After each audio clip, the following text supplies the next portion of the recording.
Wow, ang dami natin. Purihin ang Panginoon. Mga kapatid, pwede ba tayong pumalakpak muli para sa ating Diyos na buhay? Hallelujah. Kami po ay nagagalak na makasama kayo sa talakay sa salita ng Diyos sa hapong ito. At most especially, parang may mga bisita po ba tayo? May mga first time po maka-attend ngayon? Hallelujah. Purihin ang ating Panginoon, mga kapatid. Sa dakong ito, mga kapatid, tayo po ngayon ay mag-aaral na ng salita ng ating Diyos. Butihin po natin na tayo po ay yumuko at thank you po. Tayo po ay manalangin sa ating Diyos. Hallelujah. O mapagpala naming Ama, Diyos na dakila, Lord God, sa hapong ito, tunay nga na damang-dama namin, Lord God, ang presensya mo sa mga awitan, Lord God, na naganap, Lord God, talagang damang-dama namin, Lord God, ang mensahe mo. Maraming salamat dahil talagang every time you are reminding us of how great your love for us is. Maraming salamat din, Lord God, because that love cannot be earned by what we can do. Otherwise, baka hindi ganitong klaseng pagmamahal ang aming pong natanggap kung ito'y nakabase sa aming mga nagagawa. Pero tunay nga na ikaw ay Diyos. Tunay nga na ikaw ay pag-ibig at ang pag-ibig mo ay perpekto para sa bawat isa. Kaya sa hapong ito, Lord God, kami po patuloy na dumadalangin, Lord God, sa pangalan mo, gabayan mo po kami as we discuss, Lord God, your word, and may the truth, Lord God, the message that you want us to receive, Lord God, ang siyang amin pong ma-absorb sa hapong ito. Hindi lang po basta pumasok sa aming mga tenga, at lumabas sa kabila, kundi talaga pong pumasok sa aming mga puso at manahan dito, Lord God. At alam namin, Lord God, na ikaw po ang aming pinapupurihan sa hapong ito. Kaya, Lord God, itago mo po ang inyong lingkod sa inyong likuran upang nang sa ganun, ikaw, Lord God, ang palaging makita ng bawat isa. Speak, Lord God, to us. Speak to us this afternoon, Lord God, ng mga bagay na nais mong matutunan namin. At ngayon nga, Panginoon, linisin mo po ang aming mga puso. Dahil alam namin na kami po ay may kanya-kanyang dalang kabigatan, dala-dalang mga problema, ngunit alam namin na kapag ito ay binigay namin sa iyo, ito ay never magiging hadlang upang lalo ka naming mas makilala, upang lalo pa kaming mapalapit sa iyo, at upang mas maihayag pa sa amin, Lord God, ang pagmamahal na meron ka para sa amin. Gabayan mo nga po, Lord God, ang mga kapatid naming naririto, maging ang mga wala pa rito, Lord God. Pag-ingatan mo po sila kung paano po kami pinag-ingatan, Lord God, parating sa dakong ito. Ilayo mo rin po sila, Lord God, sa anumang kapamahakan. At sa hapong ito, Lord God, patuloy ka naming pupurihin, patuloy ka naming dadakilain, itataas namin ang pangalan mo. Napakabuti mo, Lord. Hallelujah. Thank you so much. Thank you so much, Lord Jesus. And this is our prayer. In Jesus' name, amen. Amen and amen. Isang buhay at malakas na palakpak para sa ating Panginoon, mga kapatid. Pampagising sa hapon, ano? Alam niyo po, itong hapong ito talaga, yung ganitong panahon, parang ang sarap itulog. Sabi nga nila, pagka nag-aaral ka ng salita ng Diyos, ito yung isang way para talagang mas mapahimbing yung tulog mo. Kasi kahit di ka inaantok, minsan talagang aantokin ka. Kaya gisingin mo muna yung katabi mo, pwede ba? Sabihin mo, makinig tayo ng salita ng ating Diyos. Yung walang katabi, sabihin mo na lang sa sarili mo, sige, makikinig ako ng salita ng Diyos. Purihin ang Panginoon. Hallelujah. Mga kapatid, sa hapong ito, ang paksa na ating tatalakayin ay the heart of the Father. Siyempre, ito po ay aligned pa rin sa tema natin for this month. That is God's, ano nga ulit? God's great love. Ayan. God's great love. So mga kapatid, ang ating pong focus ngayon is in Luke 15 verses 11 to 32. Pero para hindi na natin to basahin ng sobrang haba, meron po akong pinrepare dito na konting pwede nating panoorin para mas maunawaan natin ano ba yung mga nakasulat dito. Pwede ba nating i-play sa ating pong mga tech? Ayan. So pakinggan natin ito mga kapatid. Napakaganda nito. Alam ko familiar kayo dito. Jesus also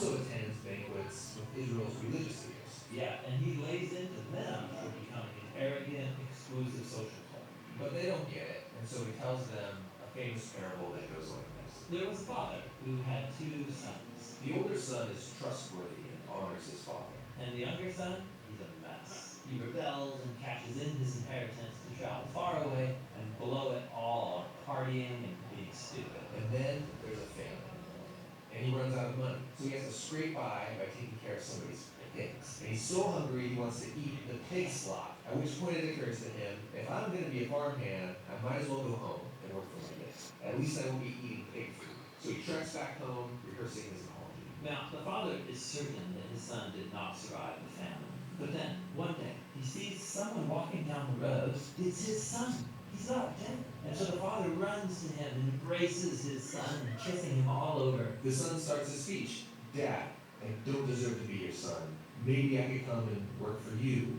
But before he can finish, the father calls his servants to go get the nicest robe, new sandals, a fancy ring for his son. They're to prepare the best food for a banquet. It is time to celebrate. Now later that day, the older brother arrives from a long day working in the field to discover his long-lost loser brother has come home. And they're celebrating, and he gets angry. And think about it. He's been faithful to his father all of these years. He never got a party like this. And then this disgrace of a family member comes home, and they're going to celebrate him? It's disgusting. He refuses to join the banquet. So the father finds the older brother outside, and he says, Son, you are already in our family. Everything I have is yours. But we had to celebrate your brother because he was lost. And now he's found. He was dead, but now he's alive.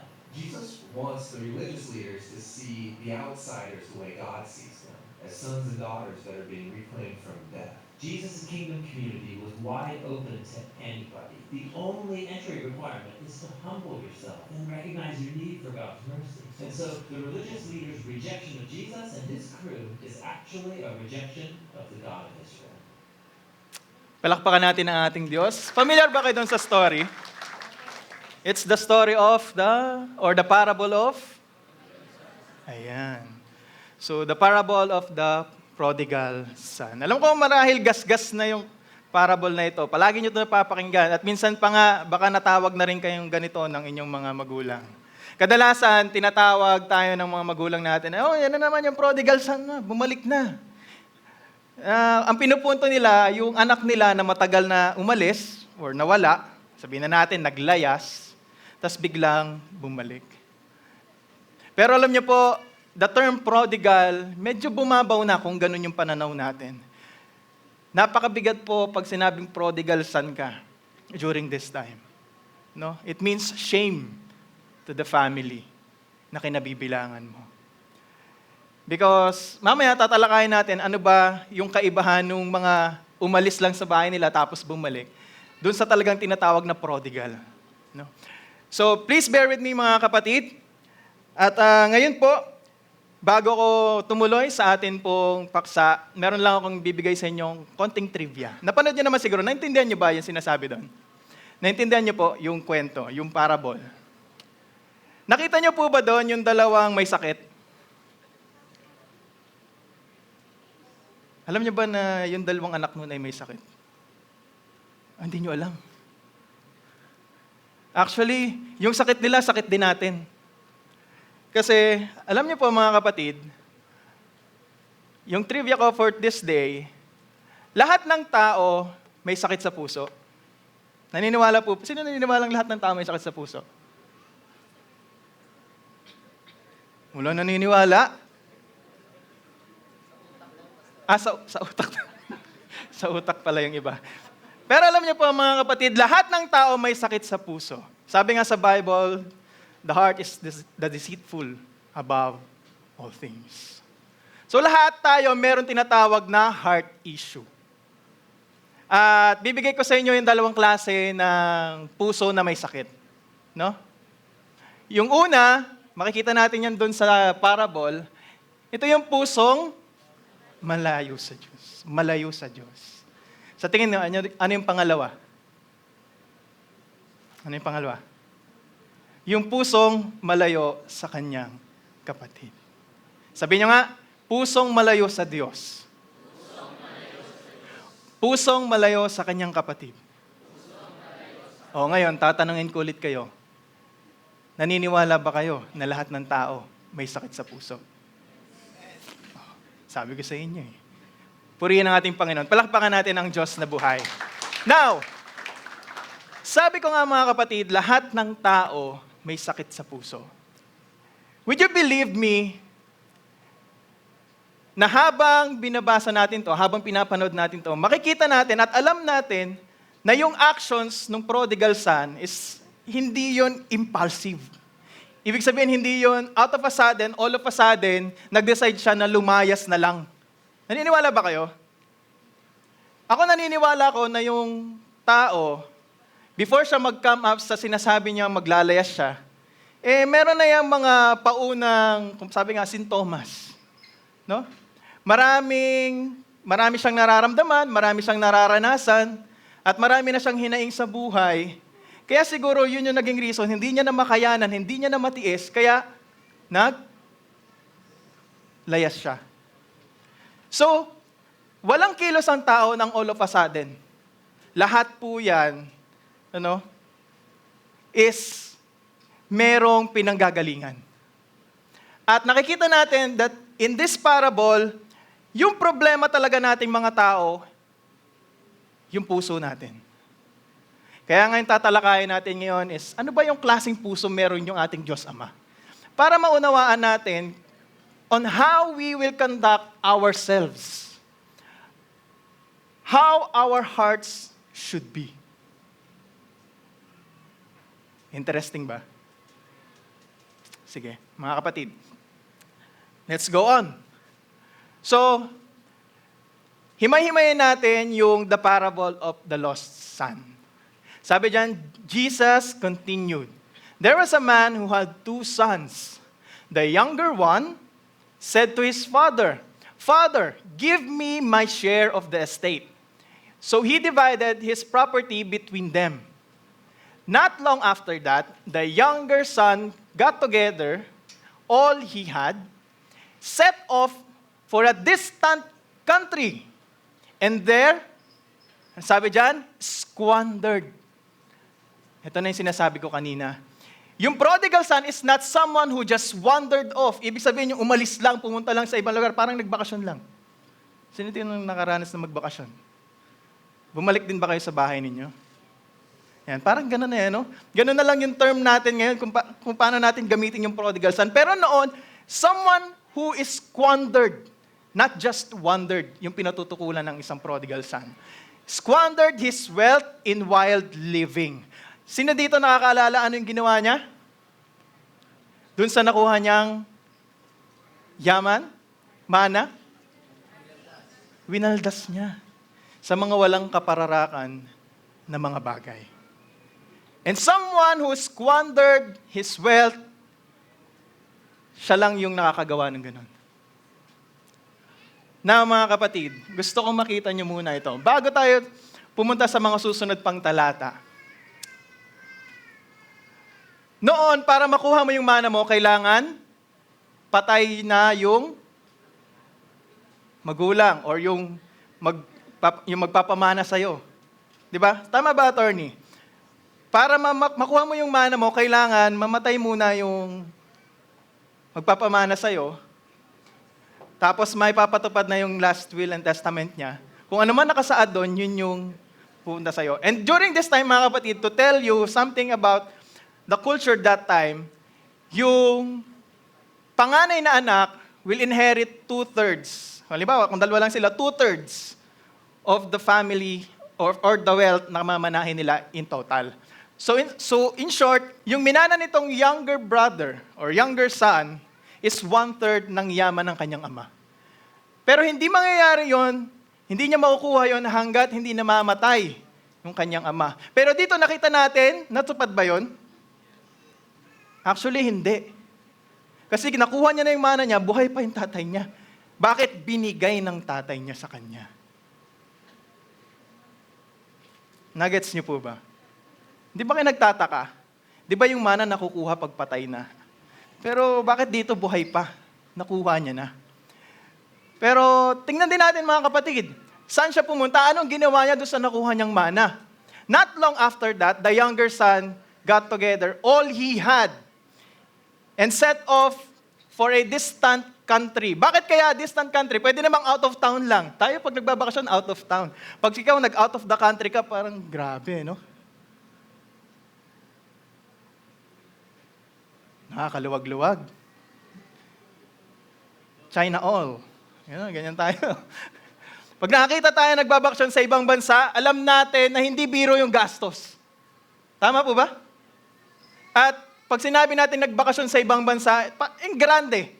In short, en grande. Tama ba? Pero ito na nga yung kaibahan pag nagbakasyon ka ng out of town or out of the country. Sa out of town, maaring meron pa rin makakilala sa'yo. Tama ba?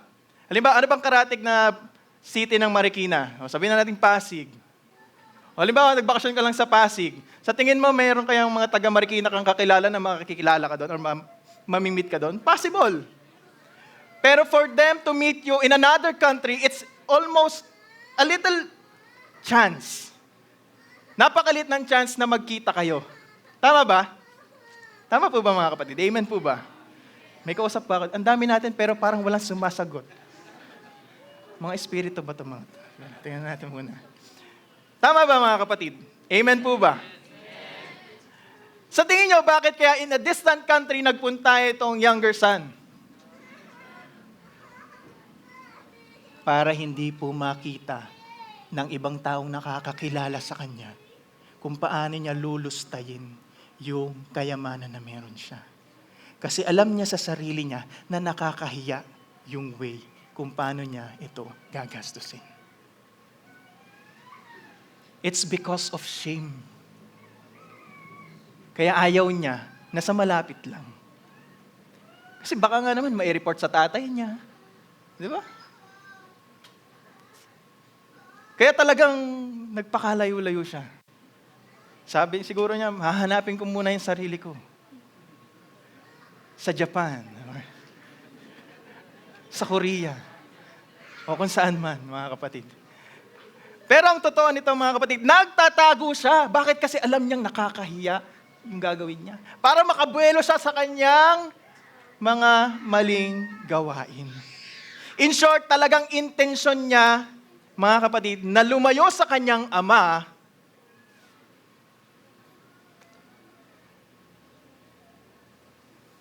para yung sarili lang niya yung masunod niya.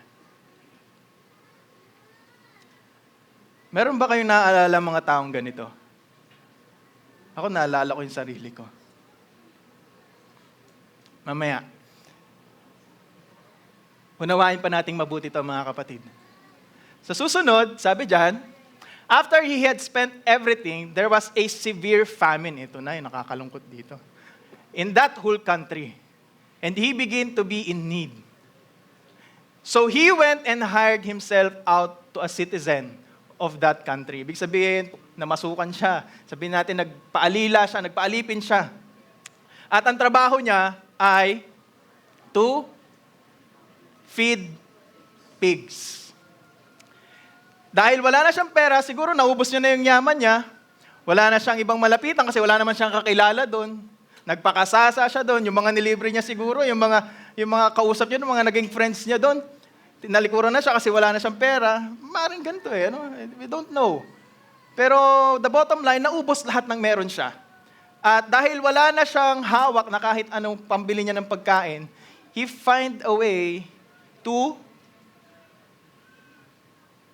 eat. Para makakain pa rin siya.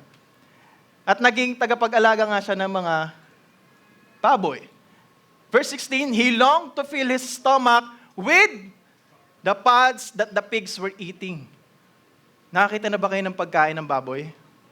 Kaya nyo bang kumain nun? O sige, isipin natin, walang-wala ka ng pera, walang-wala ka ng makain. Kaya mo bang isipin yung sarili mo na kumakain ka ng pagkain baboy? Ganun ka-helpless yung sitwasyon niya. To the point na inisip niya, na kahit yung pagkain ng baboy, pagtsatsagaan kong kainin para lamang makakain ako at mabuhay. Pero sabi dyan, but no one gave him anything. Now, mga kapatid, gusto ko i-absorb natin yung sinasabi dyan. Ganito yung nangyayari sa mga taong lumalayo sa kanilang source. During that time, yung source ng yaman niya nagmula sa kanyang ama. But he separated himself from the source. Kaya ano nangyari? Naghirap siya, nawalan siya. At imagine, for someone na parang nasa corner ka na, wala ka ng ibang no choice, sabi nga, na kahit na pagkain ng baboy, tsatsagain mong kainin, iniisip mong kainin, para lamang may tawid. Para lamang makatawid ka dun sa pang-araw-araw mo. Pero unfortunately, no one gave him anything. Now, basahin ulit natin to. And when he came to his senses, na matauhan siya, he said, "How many of my father's hired servants have food to spare? And here I am starving to death." Naisip niya yung mga alipin ng kanyang ama. Marahil sila, busog sila, marami sila nakakain. Pero narito ako, akong tunay na anak.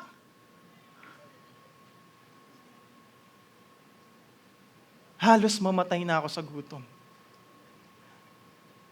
Kaya naisip niya, ito yung napagdesisyonan niya, mga kapatid. This is the best decision that he has made. Sabi niya, "I will set out and go back to my father and say to him, 'Father, I have sinned against heaven and against you. I am no longer worthy to be called your son. Make me like one of your hired servants.'" Now, mga kapatid, pagbulay-bulayan natin to, mga kapatid. Sabi natin kanina, the best decision that he has made is for him to set out and go back to his father. At sabihin sa kanya, "Father, I have sinned against heaven," or against God and against you. Wala na akong mukhang ihaharap sa'yo. Kaya, pakiusap. Hindi ko naman nadalangin, hindi ko naman nahiling na tanggapin mo ako bilang isang anak. Pero kahit ituring mo lang ako, kahit gawin mo lang akong alipin mo, okay na sa akin yun. Ang mahalaga, tanggapin mo ako ulit. Kahit bilang alipin lang. Imagine, ito yung nire-rehearse niya. Iniisip niya na ito yung sasabihin niya sa kanyang ama pag nagkita sila. At purihin ang Diyos, mga kapatid. Dahil napakaganda ng desisyong ginawa niya sa buhay niya. Do you agree? Amen po ba? Kasi marami sa atin, mga tao, mga kapatid, kapag ka nasasadlak tayo sa isang sitwasyon na corner tayo, iniisip pa rin natin, hindi, kaya kong lagpasan to, kaya kong ialis yung sarili ko dito. Sino dito yung ganun? Ako yung naglagay sa sarili ko sa sitwasyon na to, ako rin yung mag-aalis sa sarili ko palabas dito. And this is our situation. We tend to rely on our own efforts, on our own capacity and ability para ialis yung sarili natin sa isang sitwasyon na alam nating hopeless na para sa atin. It's as if sinasabi mo na you will still choose to live in pig pens. Kagaya ng nangyari dun sa prodigal son. Nag-alaga siya ng baboy. Therefore, nasaan siya? Nasa kulungan ng baboy. Parang sinasabi mo na, hindi ako babalik sa ama ko. Gagawin ko na lang mas komportable itong kulungan ng baboy. How many of you nasubukan nyo ng tumira sa kulungan ng baboy? Wala. Sino sa inyo nasubukan nyo ng tumambay malapit or sa loob ng koral ng baboy? Masarap po bang tumambay doon? Iba yung simoy ng hangin doon. Mga kapatid. Iba yung simoy ng hangin. Now, kapag sinasabi mo na ako yung naglagay sa sarili ko sa sitwasyon na to, hindi ko kailangan ng Diyos para ialis niya ako dito, para tulungan niya ako, kaya ko yung sarili ko. Para mong sinasabi na maninirahan ka sa ganitong klaseng kulungan, magtsatsaga ka dyan, tapos ngayon iisip ka ng paraan paano mas magiging komportable yung kalagayan mo malapit sa kulungan. Kaya minsan, bubuksan mo yung cellphone mo, order ka kay Lazada, tapos ayan na, "Sir, parcel po." "Oh, anong parcel yan?" "Sir, sofa." Sige, ilagay mo na lang doon sa kulungan ng baboy. Kasi bala ko doon tumambay eh. Wow, grabe, naka-reclining chair ka pa. Kasi gusto mong gawing komportable eh, no? Gusto mong gawing cozy. Wow. Sosyal. Yung kulungan ng baboy, parang balak mo pang gawing 5-star hotel. Antindi mo. Ganun ka magmatigas sa ating Diyos minsan. At hindi ka pa nakakontento dyan. Gusto mo pa ng TV na may Netflix.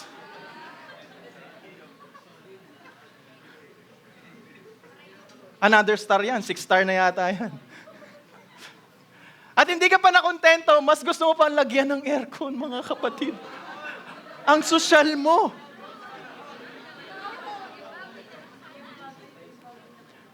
Nakakatawa mang isipin, mga kapatid. Pero ganito yung estado ng puso natin sa Diyos, kadalasan. Mas pinipili natin na magtiis. Kahit mahirap, pinipilit natin na pagandahin natin yung sitwasyon natin, kahit alam naman natin hindi natin kailanman matutumbasan yung kung ano yung meron tayo sa piling ng ating Diyos kaysa sa piling ng tayo mag-isa. Relying on our own strength. Mas masarap magtiwala sa Diyos, mga kapatid, sinasabi ko po sa inyo. Kaya wag mo nang ipilit to. Actually, nauubos talaga yung time ko paggawa ng PowerPoint dahil sa slide na to. Binigay ko talaga yung 100% ko para, yung editing skills ko, grabe, sir. Hindi kaya ng AI yan, sir. Hindi kaya ng AI yan. Biro lang po. Pero ito'y nakakalungkot na katotohanan. Mas pinipili pa nating tumambay sa kulungan ng baboy kaysa magdesisyon na bumalik sa ating Diyos. Sa piling ng ating Ama. Kaya sinasabi ko sa inyo, mga kapatid, talagang yung tao may problema sa puso. Sobrang tigas ng puso nila pagdating sa Diyos. Mas gusto nilang magtiwala sa kanilang sarili. Kahit na alam nila na yung sitwasyon nila is very hopeless. That the only solution remaining is the solution that comes from God. Hindi pa rin nila i-recognize yan. Kaya tanungin mo yung katabi mo ngayon, kapatid, ikaw ba yan? Sabihin mo, praise God, alam kong hindi ikaw yan. Purihin ang ating Panginoon. Palakpakan natin ating Diyos na buhay, mga kapatid. Sabi ko nga sa inyo, no matter what you do to a pig pen, kahit anong gawin nyo sa kulungan ng baboy, lagyan nyo man yan ng sofa, lagyan nyo man yan ng Netflix, TV na may Netflix. Kahit lagyan nyo pa yan ng aircon, antindi mo, mag-aircon ka pa doon. It's still a pig pen. Kahit anong orderin mo sa Lazada para mapaganda mo yan, it's still a pig pen. Iba pa rin yan sa totoong bahay. Mga kapatid. Now, let's move forward. Sabi dyan, he got up and went to his father. Eto na. But while he was still a long way off, nakita nyo kanina, malayo pa lang yung anak, anong ginawa ng tatay niya? Tumakbo. Sinalubong. Still a long way off, his father saw him and was filled with compassion for him. He ran to his son, threw his arms around him, and kiss him. Actually, maraming kiss daw yan eh. Hindi ba kayo nagtataka mga kapatid? Na itong amang ito, siya na yung parang napahiya sa ginawa ng anak niya. Pero ganito siya ka-eager na intayin yung pagbabalik ng anak niya. To the point na malayo pa lang, natanaw niya na yung anak niya, nakilala niya na. How many of you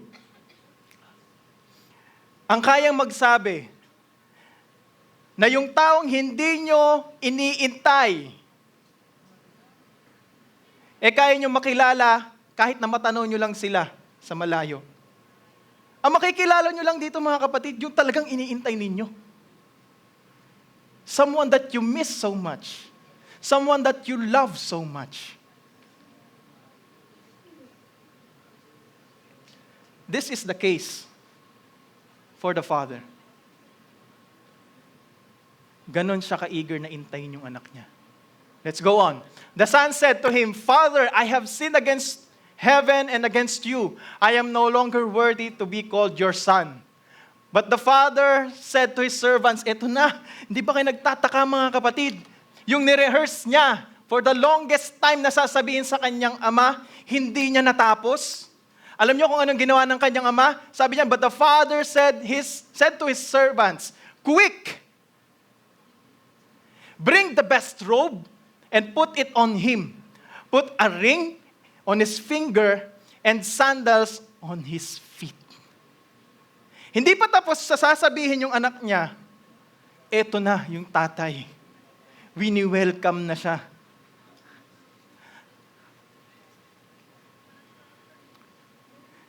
Alam niyo, sabi pa nga ng mga nag-aaral dito sa verse na to, during that time, nung niyakap niya, hinalikan niya, tumakbo siya eh. Alam niyo po ba, for a nobleman, para tumakbo ka, isang malaking kahihiyan po yun. Para makita yung paanan mo. Ganun. Talagang sa sobrang, tinaas niya talaga yung damit niya para mabilis yung takbo niya eh. And for a man, a nobleman to do that, shame yung katumbas nun. Pero the father, hindi niya inalintana yun. Wala siyang pakialam. Ang mahalaga sa kanya, bumalik yung anak niya na matagal niya nang iniintay. At bago pa man niya matapos yung sasabihin, nung anak bago pa man matapos nung anak yung sasabihin niya dun sa tatay niya, eto na yung tatay niya. Binigyan na siya ng best robe para palitan yung damit niyang gusgusin. A ring on his finger and sandals on his feet. Sinabi niya sa kanyang mga alipin, "Quick! Quick!" Bakit kaya? Sabi nila, baka daw kasi magbago pa yung isip nung anak.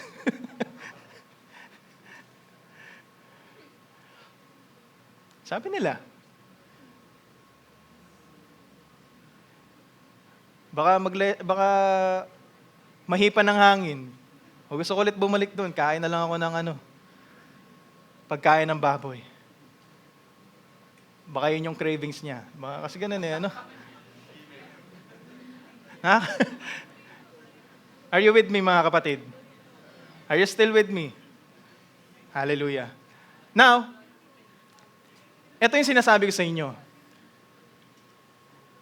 The father anticipated this moment to come. Alam niya na darating yung araw na babalik yung kanyang anak.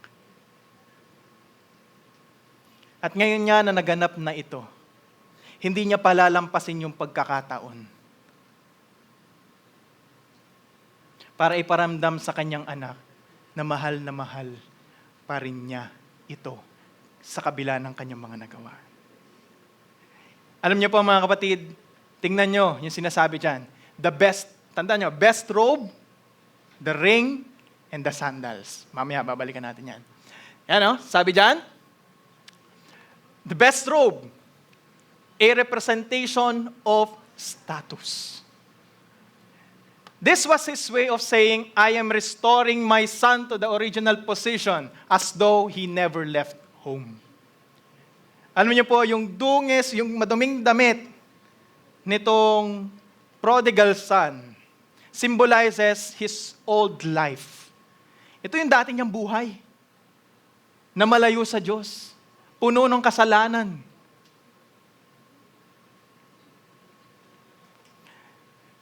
Pero sa pagbibigay ng ama niya ng robe, hindi lang basta robe, the best robe.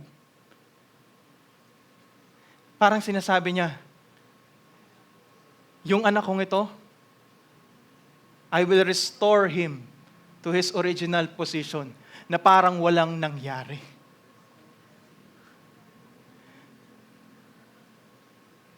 Parang hindi siya nag-commit ng kahit anong kalapastanganan sa akin. Parang hindi niya ginamit sa masama. Kumbaga parang yung records of wrongs, wala. Burado.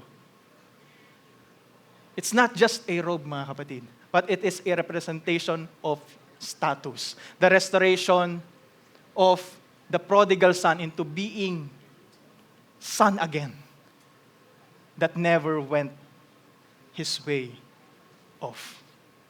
Sabi dyan, when we return to God, we are fully restored as though we have never sinned. Diba? Sabi nga sa Biblia, kahit anong kasalanan mo, kayang patawarin yan ng Diyos. At lahat ng kasalanan mo, pinatawad na ng Diyos. Basta, ikaw ay manumbalik sa Kanya. Tanggapin mo si Kristo sa buhay mo. At lahat ng kasalanan mo, ay pawang hindi na bibigyan ng kaparusahan. Bakit? Kasi tinanggap na ni Kristo lahat ng parusa sa kasalanan na meron ka. Sabi nga, when God restores, He restores completely. Pangalawa, mga kapatid, the ring. This is a representation of authority. A father's ring carried the family signet. Alam niyo po yung signet? A seal used officially to mark documents. Pagka sila po ay sumusulat, ginagamit nila yung ring nila. Parang stamp. No? Nakakatunayan na talagang yung letter na yon ay officially galing sa kanila. Now, sabi dyan, nung bumalik yung anak, hindi lang robe yung binigay, kundi pati ring. Ibig sabihin, He will again give another opportunity for him to be stewards of all that belongs to him. He will let you use the ring, yung seal, to bear his name, to represent him sa kahit saan, sa kahit anong bagay. Nakikita niyo kung paano ni-restore, kung paano binalik ng ama yung nararapat para sa kanyang anak. Bilang talagang tunay na anak. Lahat ng privilege, lahat ng rights, He is restoring it again to him. Sa kabila ng ginawa niya. Sabi nga, when we have returned to God in full repentance, God will trust us with His name. His authority. Kaya ang dala-dala mo na ngayon, kung ikaw ay bumalik na sa Diyos, ay pangalan ng ating Diyos. You now have the authority that comes from Him. You can represent Him to anyone, anytime, anywhere. Palakpakan natin ang ating Panginoon. The last one, sandals or sa ibang translation, shoes. He's going to submit himself to his father as a slave. Alam niyo po ba that during that time, slaves are not allowed or do not wear sandals or shoes? It's as if nung bumalik siya sa kanyang ama, dala-dala niya yung shame na hindi niya kayang humarap sa kanyang ama at sabihin na gawin mo akong anak mo ulit. Kaya magpapaalila na lang ako sa'yo. I'm not worthy to be called your son. Kaya tanggapin mo na lang ako bilang isang alipin. Pero hindi. He gave him sandals and shoes, mga kapatid. And he is saying that you do not have the permission to live beneath the privilege you have been given by God. Alam niyo po ba, pag tinawag kang slave, kahit bali-baligtarin mo po yung term na to, ito po ay negative. At minsan, no? Hindi natin naiisip na tayo bilang mga tao, we have this so-called addiction. Alam niyo po ba yung term na addiction? Pag addict ka sa isang bagay, it means you are slave to that thing. Nagets niyo po? Alam niyo po ba yon? Na kapag addict ka sa isang bagay, alipin ka ng bagay na yon. Yung galaw mo, limitado. Yung galaw mo, controlled. You are not truly free. Amen po ba, mga kapatid? Pag sinabing slave ka, you are not truly free. If you are slave to something, if you are addicted to something, I don't know kung saan kayo addicted, mga kapatid. Pero, it's not a good thing. It's really not a good thing. Ay, wala na. Naulit lang. So, let's move on. Sabi diyan, nakakasabay ba, mga kapatid? Amen po ba? Sabi diyan, hindi pa lang natapos doon. Hindi lang binigay sa kanya yung best robe, hindi lang siya binigyan ng singsing, hindi lang siya binigyan ng sandals. Hindi pa natapos doon.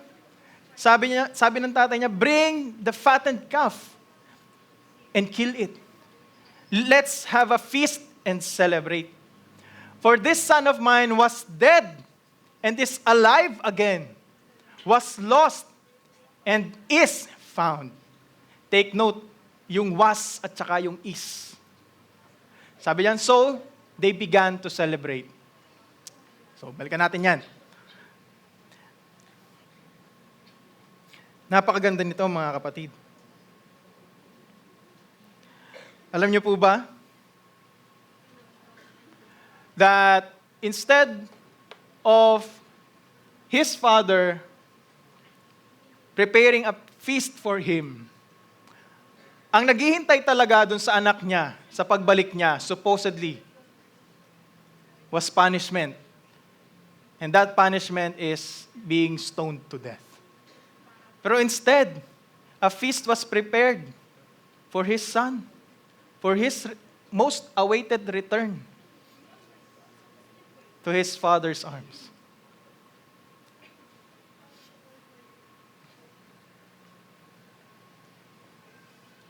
The father canceled out yung kaparusahan na nararapat lamang natanggapin niya dahil sa actions niya. At instead, he became generous. And he really showed how he loved his son so much kahit na ganun siya. At ganito tayo mahalin ng ating Diyos, mga kapatid. Minsan nahihiya tayong bumalik sa Kanya. Bakit? Kasi yun yung nilalagay ni Satan sa inyo. You are no longer worthy to be called son of God, the sons and daughters of God, children of God. Bakit? Kasi ang dami mong kasalanan. Ang kapal na mukha mo para bumalik sa Diyos at sabihin mo, Lord, gawin mo na ulit akong parte ng pamilya mo. Yun yung sinasabi niya sa'yo. Pero taliwas sa gusto ng Ama, yung sinasabi niya. Actually, gustong-gusto ng Ama na bumalik ka. Kahit makasalanan ka, kahit ano pa yung ginawa mo, kahit yan pa yung pinakamabigat na kasalanan sa buong mundo, ang gusto ng Diyos, bumalik ka pa rin sa Kanya. Kasi ganun Kanya kamahal. Ayaw Kanyang mawalay sa Kanya.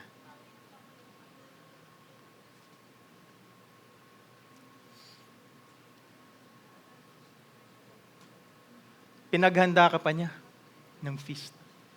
Pinapatay niya pa yung fattened calf. Alam niyo po ba yung fattened calf? This is a very prized possession. Ito po ay ginagamit lang or pinapatay lang nila ito para lutuin or ihanda sa mga special occasions.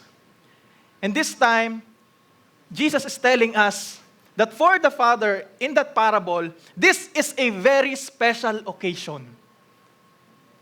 Kahit na tragic yung mga nangyari nung una, pero dahil bumalik yung anak niya, at ngayon gusto niyang ma-reconcile sa kanyang ama, this is a special occasion for the Father.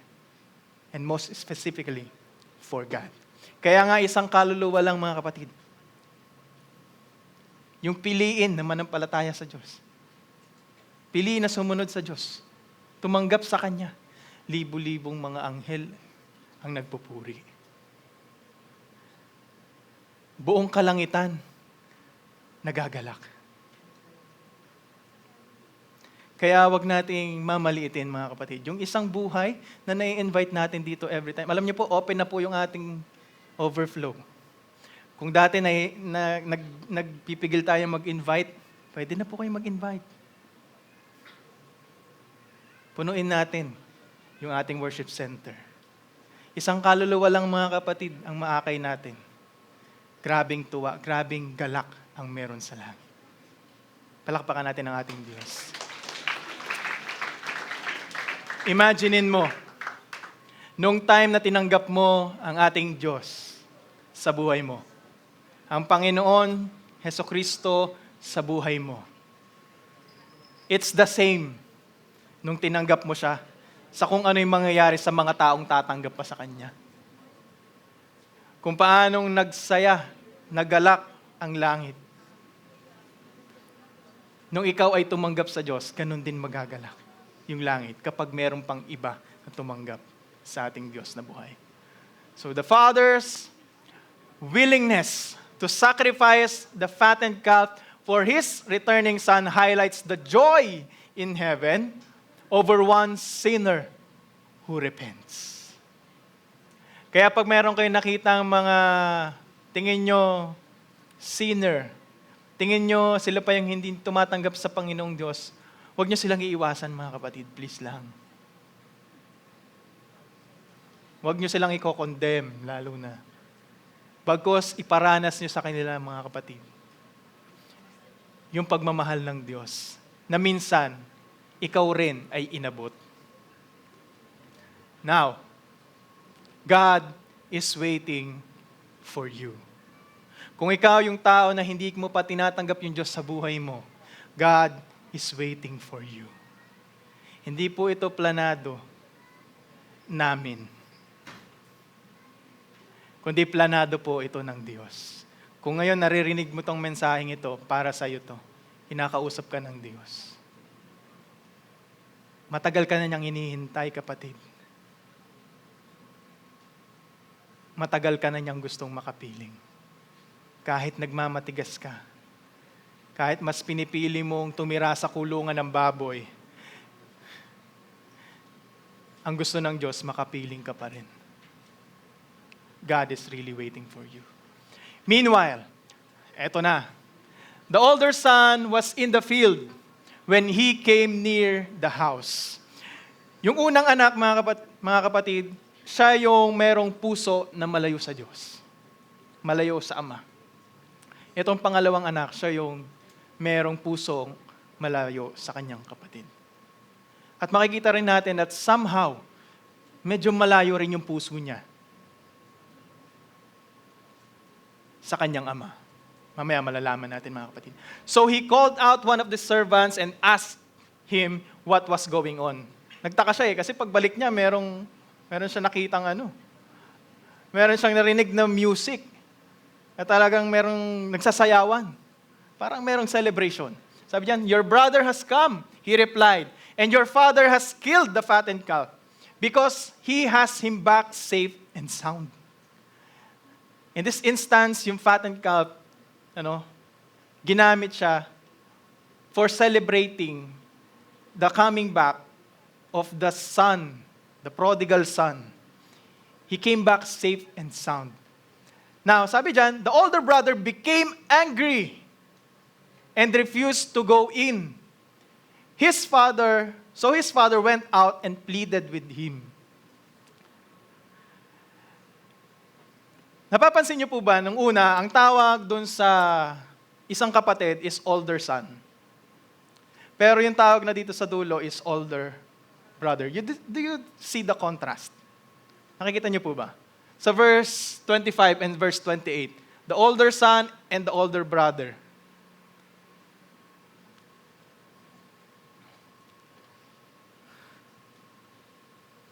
Nagalit siya. Alam niyo kung bakit? He felt offended. Nung nalaman niya na nung bumalik yung kanyang kapatid, na naglustay nung kanyang mana sa mga walang kapararakang bagay, na nagbigay ng kahihiyan sa kanyang ama, ipinaghanda pa ito. Niyakap na parang wala lang nangyari. To the point na yung celebration na naganap na hinihanda ng kanyang tatay para sa kanya is the kind of celebration na ni minsan hindi niya naranasan para sa sarili niya. Kahit na siya ay patuloy na sumusunod sa kanyang ama. Never niyang dinisobey yung kanyang ama. Basahin natin siya sa susunod. But he answered to his father, "Look, all these years," pansinin niyo yung mga kulay red, mga kapatid, "I've been slaving for you and never disobeyed your orders, yet you never gave me even a young goat so I could celebrate with my friends." Yung pambihira naman eh. Ang tagal ko na sinusunod yung utos mo, ni minsan hindi ako nagpasaway sa'yo, pero ni minsan hindi mo rin ako hinayaan na maghanda. Hindi mo ako sinelebrate.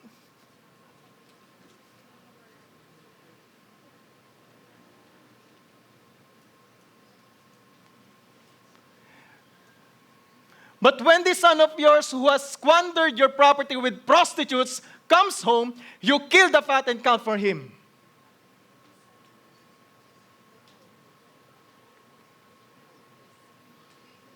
But this is the response of the father.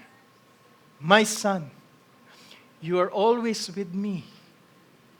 Everything I have is yours."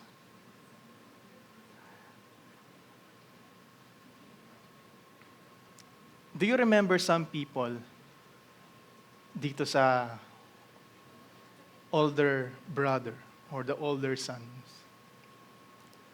Specifically sa Bible, no? This parable was really for the Pharisees.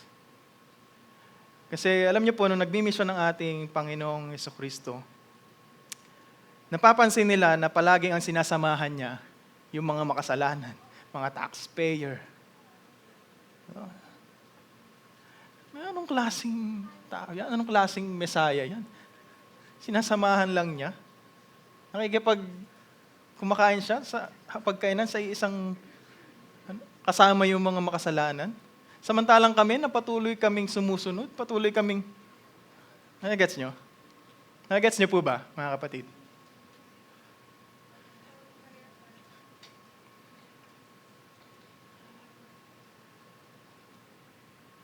Sabi natin kanina, itong brother na ito, itong older brother, yung malayo yung loob niya sa kanyang kapatid. Kasi hindi niya matanggap na yung kapatid niya, na loko-loko, tinanggap pa rin ng tatay niya nung bumalik siya. Tapos nakikita rin natin dito mga kapatid, all this time, yung ginagawa niya na hindi pag-disobey o yung hindi pag-disappoint sa kanyang tatay, sa lahat ng mga inuutos niya, was for him to gain the favor of his father. Mali po yung reason kung bakit niya ginagawa. Puro pakabig. Thinking that he will earn his father's love someday. Based on what he can do. Pero alam naman natin na yung pag-ibig ng Diyos, we can never really earn it. Sabi ko nga kanina, pasalamat tayo mga kapatid. Kasi kung yung pag-ibig ng Diyos na ibibigay niya para sa atin, nakabase sa kung anong magagawa natin, gano'ng kaliit na portion lang yung pagmamahal na matatanggap natin. Bakit? Kasi marami tayong kasalanan. Marami tayong pagkakamali sa buhay. Maraming reason para hindi ibuhos ng Diyos yung pagmamahal niya para sa iyo at para sa akin. Pero pasalamat tayo sa ating Diyos dahil hindi siya ganun. His love is perfect and complete. Nothing you can do can make Him love you more.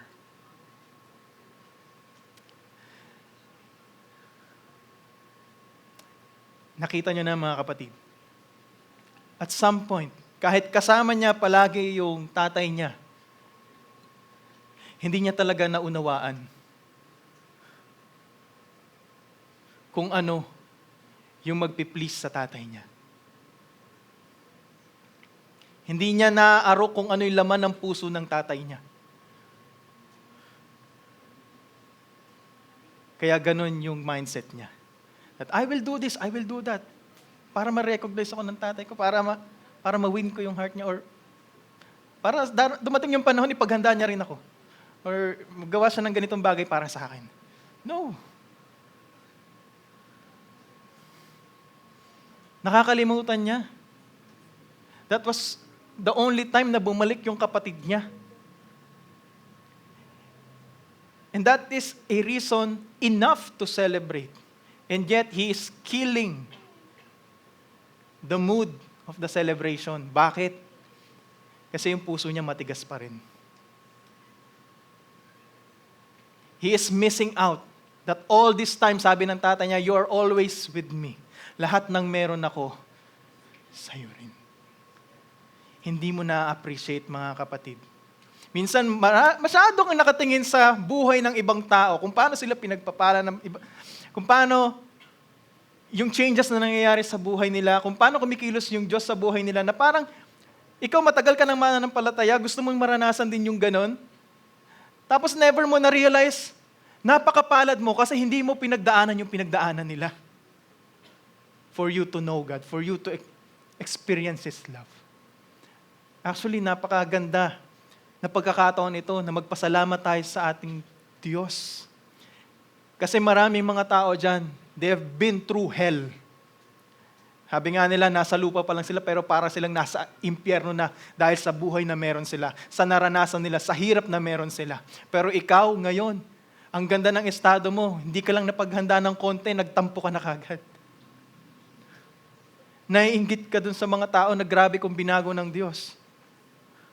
Na nakalimutan mo, oo nga no, I have been with God all this time.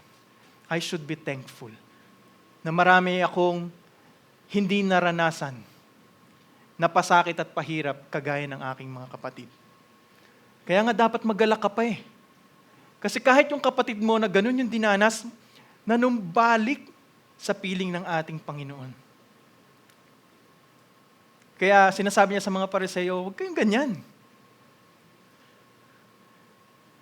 You are singling out the lost, the sinners. Well, in fact, that is the very reason, or they are the very reason why God reached out to us. Why God sent His Son to die on that cross for all of those people who are lost to be saved. Kaya huwag mo sabihin, huwag ka magtampo sa Panginoon. No? Sabi nga niya, but we had to celebrate and be glad. This brother of yours was dead and is alive again. Was lost and is found.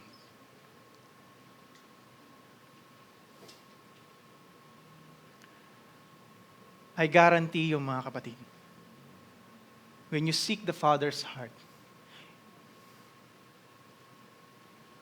you will see that His love is perfect and complete. There's nothing you can do that can earn more of God's love. It's already complete and perfect. Kaya nakikita natin, mga kapatid, totoo talaga no? There's always a heart issue para sa atin. Lahat tayo may heart issue. Kaya nga gusto ng Diyos, baguhin yung puso mo. Yung dating matigas na puso, gawin niyang heart of flesh. Hindi flesh na sa kasalanan, mga kapatid. No? Kundi kahit paano makaramdam ka naman ng pagmamahal ng Diyos. Paalala niya sa atin, don't be like the Pharisees during that time. Don't do things so that God will love you. Do it because God loves you. Don't try to do good things to other people para lang mas mahalin ka ng Diyos. Actually, sabi nga na, perfect yung pagmamahal ng Diyos. You cannot add anything to it. Gawin mo yung mga bagay-bagay. Bakit? Kasi mahal ka niya. Minahal ka niya. At minamahal ka niya. At mamahalin ka niya ng mamahalin pa. Hallelujah. This is the heart of the Father. A heart that has compassion for the lost. Kaya magagalak dapat tayo, mga kapatid. Sa tuwing makakakita tayo ng mga bagong mukha sa lugar na ito. Nagagalak ba kayo kapag nadadagdagan tayo? Nagagalak ba kayo kapag maraming tao, yung nalalaman natin na ngayon tinatanggap na nila yung Panginoon Hesukristo sa buhay nila? They are the people who are lost. Actually, sa totoo lang, lahat tayo dito, we are all lost. But God found us. God found us. Para sa mga kapatid natin, na pinipilit nilang hanapin yung Diyos, hindi niyo po kailangang hanapin yung Diyos. I will give you a more effective way para mapalapit kayo sa Diyos. Are you ready? Are you ready? Don't find God, but let yourself be found by God. Make yourself vulnerable. Nakita nyo kung ano yung ginawa ng prodigal son? He made himself vulnerable. He accepted that his situation will not change unless he let the Father find him again.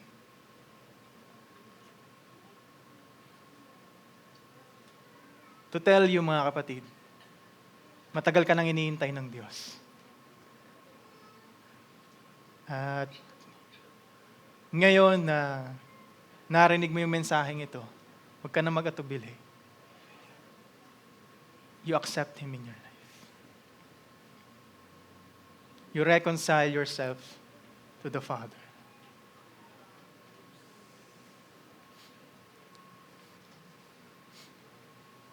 Sabi dyan, God's love changes us. Not just towards Him, but also towards the lost.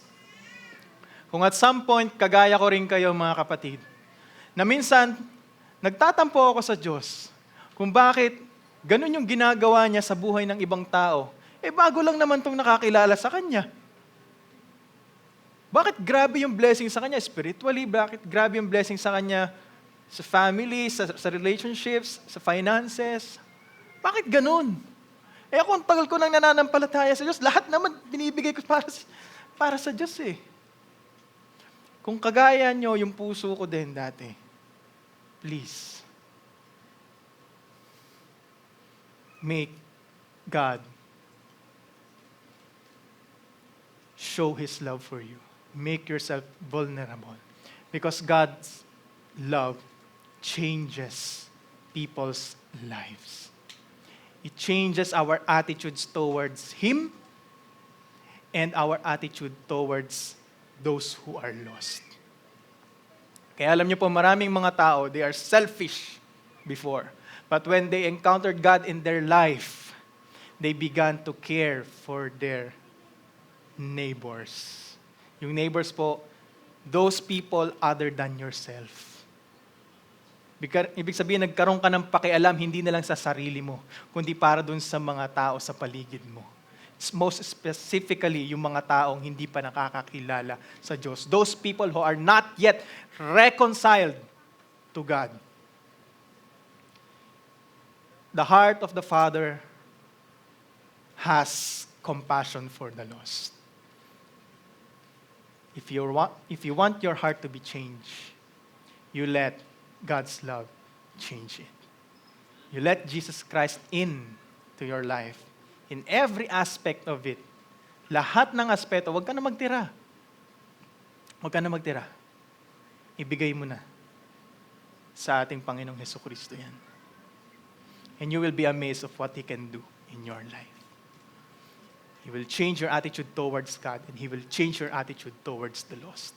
Kung dati wala kang pakialam sa kanila ngayon, pipiliin mo na mahalin sila. Now, this is where I end, mga kapatid. Ito dapat yung attitude natin. Every time. Kasi ito yung gusto ng Diyos. Ito yung gusto ng Father dun sa prodigal son eh. Rejoice and celebrate, for the family of God is growing. Are we growing? Kaya dapat we rejoice and we celebrate. Bakit yung mukha natin parang medyo malungkot? O inaantok lang? We celebrate. Let's celebrate, mga kapatid. Palakpakan natin ang ating Panginoon. Hallelujah. Now, sabi nila, the parable of the prodigal son. Actually, kung titingnan nyo mabuti, the parable of the prodigal son is not about the son. It's about the love of the Father.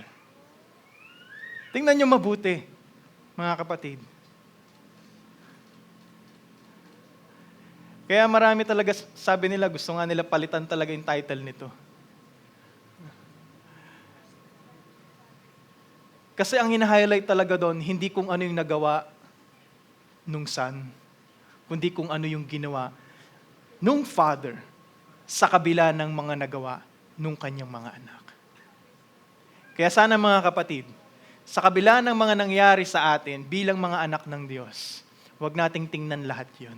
Ang tingnan natin kung ano yung ginagawa ng Diyos sa buhay natin. Kung paano kumikilos yung kanyang mayamang biyaya at pagmamahal sa bawat isa. Tayo po tumayo. Hallelujah.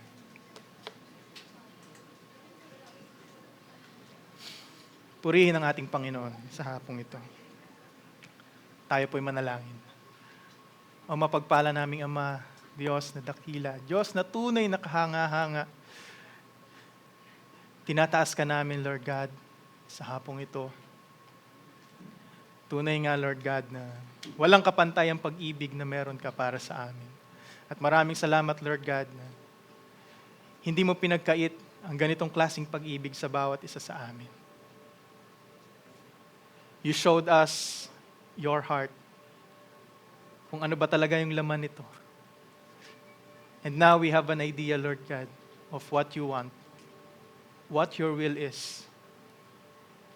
Now, we just pray, Lord God, that magkaroon po kami, Lord, ng puso na kagaya ng puso na meron kayo. A heart that has compassion for the lost, for the sinners.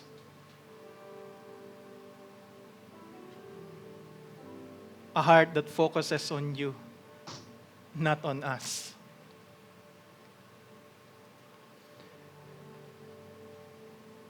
Tunay na kahanga-hanga, Lord God, dahil hindi namin ma-imagine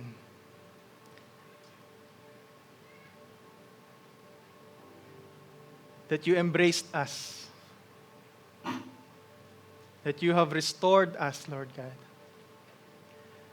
that you've given us the authority to bear your name, and that we are no longer slaves because of your love. Because of you, Lord God, our life is not the same anymore. Sa hapong ito, batid namin, Lord God, na marahil meron pa sa puso namin, Lord God, na natitirang lugar na hindi pa namin hinahayaan, Lord God, na makapasok ka, na pagharian mo. Pero right now, we surrender this to you.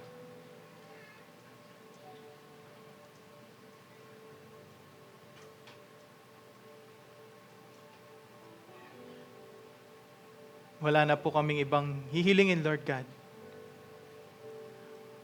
Ngayon na kami ay kapiling mo na, sana hindi na kami mawalay muli pa sa iyo. Alam naman namin, Lord, na hindi mo yun hahayaan.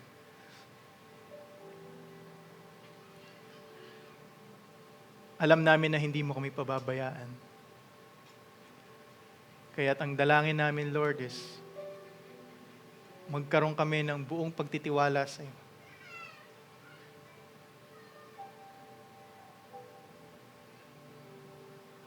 Hindi na kami mahiya sa paglapit sa iyo.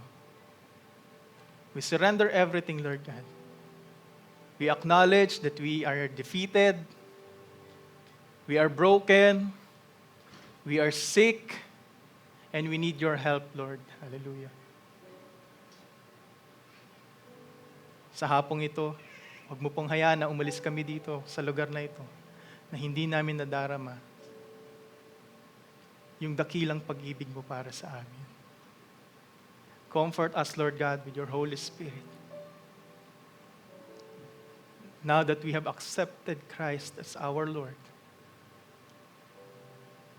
may your Holy Spirit be within us, Lord. The Spirit that makes us cry, Abba, Father. Muli na meron kaming Ama na kinikilala. Isang dakilang Ama na grabe kong magmahal. Grabe kong magpatawad. Tunay na walang kagaya mo sa mundong ito. Purihin ka, Lord. Maraming salamat po that you sent your Son, Jesus Christ, to die for our sins, to pay for our sins. Nang dahil sa Kanya, muli, Lord God, kami po ay napanumbalik ang relasyon sa iyo. Maraming salamat, Lord God. We cannot think of a better solution in a cornered situation other than to turn back to you and to always look at what you will do in our life. Tunay nga, Lord God, na your love is perfect. Your love is complete. And your love is the truest of true. The sweetest of the sweetest. Hallelujah, hallelujah. Purihin ka, Panginoon. Purihin ka sa hapong ito. Aming Diyos, Ama. Aming Panginoong Hesukristo, ng Diyos Espiritu Santo. We love you, Lord God. Ito po ang aming samot panalangin. Amen, amen, and amen. Hallelujah. Palakpakan natin ating Panginoon.